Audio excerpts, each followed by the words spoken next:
Do you want it back or do you not want it back? And it's a great deal for Israel. It's a great deal for the entire Arab world, Muslim world, and world. So we're very happy about it. When do you think the hostages will start being freed? I think very soon. They're in negotiation right now as we speak. They've started the negotiation. It'll last a couple of days. We'll see how it turns out, but I'm hearing it's going very well. We have very little, we don't need flexibility because everybody's pretty much agreed to it, but there'll always be some changes. But the Hamas plan, I tell you, it's amazing. You're going to have peace, if you think about it, peace in the Middle East for the first time in, they say, really 3,000 years. So I'm very honored to be a big part of that. Look, they've been fighting for a plan for years. We get the hostages back almost immediately. Negotiations are going on right now. Will probably take a couple of days, and people are very happy about it. Prime Minister Netanyahu delivered a critical message last night that Israel is on the brink of an incredible achievement here, bringing back all 48 of our hostages alive and deceased, and also putting an end to this brutal war while ensuring Hamas, the terror organization, doesn't pose a threat to the state of Israel in the future. Now, although the deal is not yet finalized, the Prime Minister is hopeful that by the holiday of Sukkot, he will be able to share news that the 48 hostages are in fact returning home, with IDF forces remaining deep inside of the Gaza Strip and in the area that they control. Now, bringing the hostages home is a commitment Prime Minister Netanyahu has never given up on and has never forgotten about. For 730 days, the Prime Minister has heard the suffering of loved ones, saw the pain of family members who have pleaded desperately for their loved ones to return home after they were barbarically taken from their homes, their vehicles, or simply just a music festival. Our hostages have endured what no human being should ever have to go through, living in the depths of hell inside of Gaza, held by terrorists who are torturing and starving them. All hostages, whether the 20 alive or the 28 deceased, the Prime Minister will live up to this obligation to make sure they are saved from the dark Hamas dungeons of Gaza for a second chance at life or for a proper burial, as per the wishes of their families. Now, this development comes with talks that will be taking place in Egypt, as the Prime Minister instructed the team, led by Strategic Affairs Minister Ron Dermer, to finalize the technical details of the release of the hostages, a priority and first step of this deal. Now, the team will be leaving tonight with plans for talks to begin tomorrow, and I want to reiterate, these are technical talks. Israel's government has agreed to the first phase of this deal, which is the release of all 48 hostages at once. As President Trump confirmed, it has been agreed to. Hamas, the terror organization, will need to release our hostages.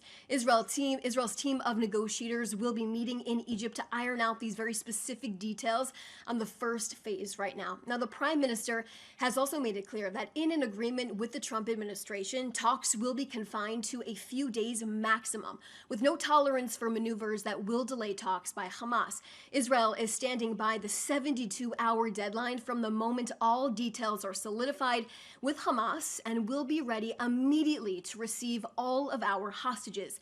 The Prime Minister is in regular contact with President Trump, who stressed Hamas must move quickly, quote, or else all bets will be off. The relationship between Prime Minister Netanyahu and President Trump is not only historic, but an unprecedented bond that is working together to create peace in the Middle East for years to come.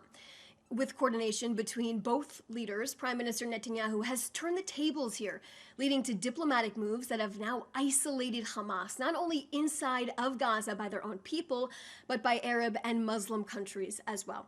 Now, as a result of intense military pressure, specifically in the Hamas terror stronghold of Gaza City, and diplomatic pressure, Hamas was pressured to agree to this plan.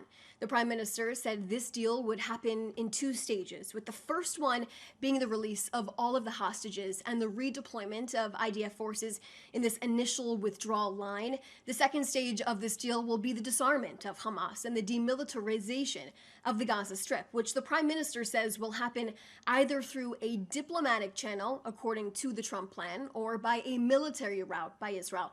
Now, this deal was already agreed by the Israeli government before Prime Minister Netanyahu Netanyahu actually left for the United States, as the prime minister has made it abundantly clear there will be no future of Hamas inside of the Gaza Strip, and there will be no threat to the state of Israel, and Hamas will be demilitarized and disarmed.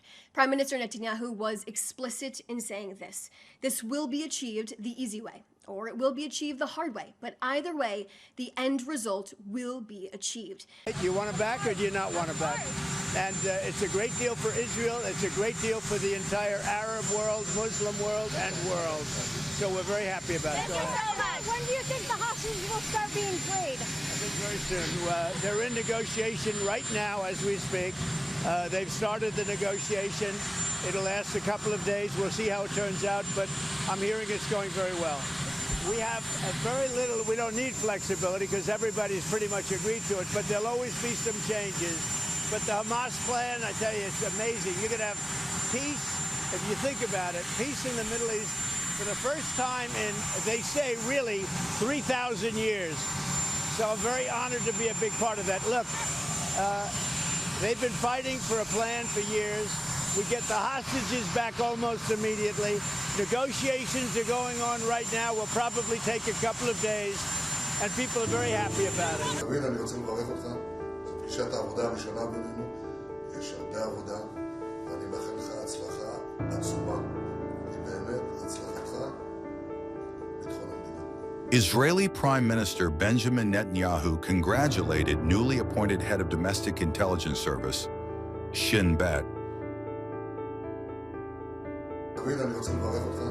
זו פגישת העבודה הראשונה בינינו. יש הרבה עבודה, ואני מאחל לך הצלחה עצומה. כי באמת, הצלחתך, ביטחון המדינה. Major General David Ziny, who assumed his duties on Sunday, October 5th.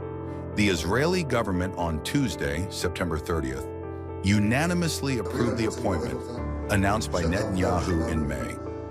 Ziny, who was appointed for a 5-year term, replaces Ronan Bar, who stepped down in June following his resignation announcement in April after Netanyahu had said that he was sacking him. יש הרבה עבודה, ואני מאחל לך הצלחה עצומה. כי באמת, הצלחתך, ביטחון המדינה.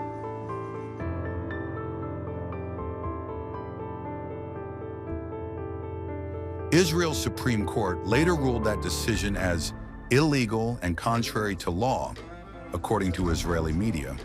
The Shin Bet, which handles counterterrorism investigations, has been at the center of a growing political battle pitting Netanyahu's right-wing coalition government against an array of critics ranging from members of the security establishment to families of hostages in Gaza.